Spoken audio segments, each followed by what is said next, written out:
ಮಾರುಕಟ್ಟೆ ನಿಗಮ ವತಿಯಿಂದ ಇವತ್ತು ಲಾಲ್ಬಾಗ್ನಲ್ಲಿ ನಾವು ಮಾವು ಮೇಳನ ಆಚರಿಸ್ತಾ ಇದ್ದೀವಿ. ಪ್ರಮುಖವಾಗಿ ಕೋಲಾರ ಚಿಕ್ಕಬಳ್ಳಾಪುರ ರೈತರಿಗೆ ನಾವು ಈಗ ಮಾವು ಮೇಳನ ಆಚರಿಸ್ತಾ ಇದ್ದೀವಿ.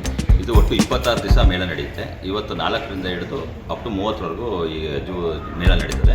ಸೊ ಎಲ್ಲ ಗ್ರಾಹಕರು ಲಾಲ್ಬಾಗ್ನಲ್ಲಿ ಭೇಟಿ ನೀಡಿ ಮಾವನ್ನು ಖರೀದಿ ಮಾಡಬೇಕು. ಇಲ್ಲಿ ವಿಶೇಷತೆ ಏನಂತಂದರೆ ರೈತರೇ ನೇರವಾಗಿ ಬೆಳೆದಂಥ ರೈಟ್ ನ್ಯಾಚುರಲ್ ರೈಟ್ ಮಾಡಿ ಇಲ್ಲಿ ಗ್ರಾಹಕರಿಗೆ ಕೊಡಬೇಕು ಅನ್ನೋ ಒಂದು ಉದ್ದೇಶ ಇದೆ.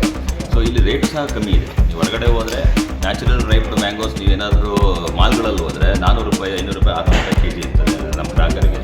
ಅದು ತುಂಬ ಹೊರೆ ಆಗುತ್ತೆ. ಸೊ ದಯಮಾಡಿ ಗ್ರಾಹಕರು ಇಲ್ಲಿ ಲಾಲ್ಬಾಗಿಗೆ ಬಂದು ಇಲ್ಲಿ ಖರೀದಿ ಮಾಡಿದ್ರೆ 100, 110 ರೂಪಾಯಿ, 120 ರೂಪಾಯಿ, ಮ್ಯಾಕ್ಸಿಮಮ್ 130 ರೂಪಾಯಿ ಒಳ್ಳೆ ವೆರೈಟೀಸು ಇಲ್ಲೆಲ್ಲ ಸಿಗ್ತದೆ. ಸೊ ವೆರೈಟೀಸ್ ಯಾವ್ಯಾವ ಇದೆ ಅಂದರೆ ಆಲ್ಫೆನ್ಸೋ ಇದೆ, ದಶೇರಿ ಇದೆ, ಸಕ್ಕರೆ ಗುತ್ತಿ ಇದೆ, ಮತ್ತು ಇಮಾಮ್ ಪಸಂದ್ ಇದೆ, ಮಲ್ಲಿಕಾ ಇದೆ, ಆಮ್ಲೆಟ್ ಅಂತ ಒಂದು ವೆರೈಟಿ ಇದೆ, ಉಪ್ಪಿನಕಾಯಿ ವೆರೈಟಿ.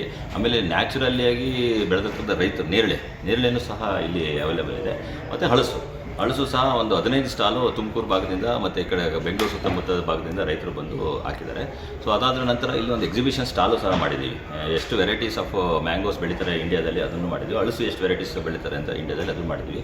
ಗ್ರಾಹಕರು ಮತ್ತು ಅಥವಾ ಪೇರೆಂಟ್ಸು ತಮ್ಮ ಮಕ್ಕಳನ್ನ ಶನಿವಾರ ಭಾನುವಾರ ಒಂದು ಎಜುಕೇಷನಲ್ ಟ್ರಿಪ್ ಥರ ಮಾಡಿ ಬಂದರು ಅದು ಒಳ್ಳೆಯದು. ಅಥವಾ ಸ್ಕೂಲ್ ಶಾಲೆಯ ಮುಖ್ಯಸ್ಥರು ಏನಾರ ಮನಸ್ಸು ಮಾಡಿ ಹೆಂಗಿರು ಶಾಲಾ ಮಕ್ಕಳಿಗೆ ಉಚಿತವಾಗಿದೆ ಎಂಟ್ರಿ ಲಾಲ್ಬಾಗಲ್ಲಿ. ಅವರು ಸಹ ಇಲ್ಲಿ ಬಂದು ಮಕ್ಕಳಿಗೆ ವಿದ್ಯಾಭ್ಯಾಸ ಥರ ಇದನ್ನು ತೋರಿಸೋದಕ್ಕೂ ಸಹ ಅನುಕೂಲ ಆಗುತ್ತೆ. ದಯಮಾಡಿ ಎಲ್ಲ ಶಾಲಾ ಮುಖ್ಯಸ್ಥರು ಒಂದು ಶನಿವಾರ ಭಾನುವಾರ ತೋರಿಸೋದ್ರಿಂದ ಮಾವು ಬಗ್ಗೆ ತಿಳುವಳಿಕೆ ಕೊಟ್ಟಂಗಾಗುತ್ತೆ, ಹಳಸು ಬಗ್ಗೆ ತಿಳುವಳಿಕೆ ಕೊಟ್ಟಂಗಾಗುತ್ತೆ ಮಕ್ಕಳಿಗೆ. ಸೊ ಇದು ಒಟ್ಟು 26 ದಿವಸ ಇರುತ್ತೆ. ನನ್ನ ಅಂದಾಜು ಡೈಲಿ 10 ಟನ್ ಹೋಗುತ್ತೆ ಅಂತ ನನ್ನ ಅಸಂಪ್ಷನ್ ಇದೆ. 200 ಸ್ಟಾಲ್ ಇರೋದ್ರಿಂದ ಒಂದು ಸ್ಟಾಲಿಗೆ 50 kg ಅಂತ ಇಟ್ಕೊಂಡ್ರೆ ಸರಾಸರಿ ಒಂದು 10 ಟನ್ ಡೈಲಿ ಹೋಗ್ಬೋದು. ಸೊ ತಿಂಗಳಿಗೆ ಹತ್ತತ್ರ ಒಂದು 35,000 kg ಅಷ್ಟು ಹೋಗ್ಬೋದು ಅಂತ ನಾನು 300 ಟನ್ ಅಷ್ಟು ಹೋಗ್ಬೋದು ಅಂತ ನನ್ನ ಇದಿದೆ. ಸೊ ಅದಾದರೆ ರೈತರಿಗೆ ಒಳ್ಳೆಯ ಕೋಟ್ಯಾಂತರ ರೂಪಾಯಿ ಟರ್ನ್ ಓವರ್ ಆಗುತ್ತೆ. ಇಲ್ಲಿ ರೈತರಿಗೆ ದುಡ್ಡು ನೇರವಾಗಿ ಸಿಗುತ್ತೆ, ಗ್ರಾಹಕರಿಗೂ ಕಡಿಮೆ ರೇಟಲ್ಲಿ ಮಾವು ಸಿಗುತ್ತೆ. ದಯವಿಟ್ಟು ಎಲ್ಲ ಗ್ರಾಹಕರು, ಬೆಂಗಳೂರಿನ ನಾಗರಿಕರು ಎಲ್ಲರೂ ಬಂದು ಮಾವು ಮೇಳಕ್ಕೆ ಬಂದು ಭಾಗವಹಿಸಿ ಮಾವಿನ ಹಣ್ಣು ತಗೊಂಡು ಸವಿಬೇಕಾಗಿ ನಾನು ಈ ಮೂಲಕ ಬರ್ತೇನೆ. ಸೊ ಬೋರ್ಡಿಂದ ನಾವು ಹಲವಾರು ಮಾಡಿಕೆರೆಯಲ್ಲಿ ಪ್ಯಾಕೋಸ್ 1, ಪ್ಯಾಕೋಸ್ 2 ಅಂತ ಒಂದಿದೆ, 2 ಇಂಟಿಗ್ರೇಟೆಡ್ ಪ್ಯಾಕೋಸ್ ಇದೆ. ಅಲ್ಲಿ ರೈತರು ಸಹ ಮಾವು ತಗೊಂಡೋಗಿ ಪ್ರೊಸೆಸ್ ಸಂಸ್ಕರಣೆ ಮಾಡ್ಕೊಂಡು ಅವ್ರಿಗೆ ಕೊಟ್ಟರೆ ಎಕ್ಸ್ಪೋರ್ಟ್ ಮಾಡ್ತಾರೆ ಅವರು. ನಾವು ಈಗ ಆಲ್ರೆಡಿ 85ರಿಂದ 100 ಟನ್ ಆಲ್ರೆಡಿ ಎಕ್ಸ್ಪೋರ್ಟ್ ಮಾಡಿದ್ದೀವಿ ಅಲ್ಲಿ ಮಾಡಿಕೆರೆಯಿಂದ. ನೆಕ್ಸ್ಟ್ ಮುಂದಿನ ದಿನಗಳಲ್ಲಿ ಧಾರವಾಡದಲ್ಲೂ ಒಂದು ಪ್ಯಾಕೋಸ್ ಆಗಿದೆ, ಅಲ್ಲೂ ಸಹ ನಾವು ಎಕ್ಸ್ಪೋರ್ಟ್ ಮಾಡ್ತೀವಿ.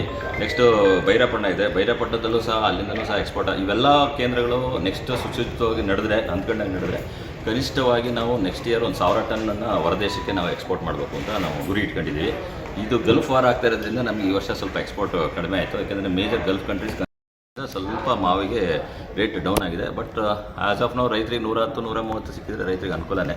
ಸೊ ಗ್ರಾಹಕರು ಬಂದು ರೈತರಿಗೆ ಪ್ರೋತ್ಸಾಹ ಮಾಡಬೇಕು ಅಂತ ನಾನು ಕೇಳ್ಕೊಳ್ತೀನಿ. ಸೊ ಮಾವು ತಿನ್ನಿ, ಎಲ್ಲ ನಮ್ಮ ಡಾಕ್ಟರ್ಸ್ ಹೇಳ್ತಾರೆ ಮಾವು ತಿಂದರೆ ಶುಗರ್ ಬರುತ್ತೆ, ಎಲ್ಲ ಸುಳ್ಳು. ಸೊ ಇದು ಫ್ರುಕ್ಟೋಸ್ ಇರುತ್ತೆ ಮಾವಿನಲ್ಲಿ, ತಿಂದರೆ ಈಸಿ ಡೈಜೆಸ್ಟಬಲ್ ಶುಗರ್ಸು. ದಯಮಾಡಿ ಬಂದು ಎಲ್ಲರೂ ಮಾವು ತಿನ್ನಿ, ಸವಿರಿ ಅಂತ ನಾನು ಈ ಮೂಲಕ ತಮ್ಮ ಮಾಧ್ಯಮದಲ್ಲಿ ನನ್ನ ಹೆಸರು ವೇದಮೂರ್ತಿ.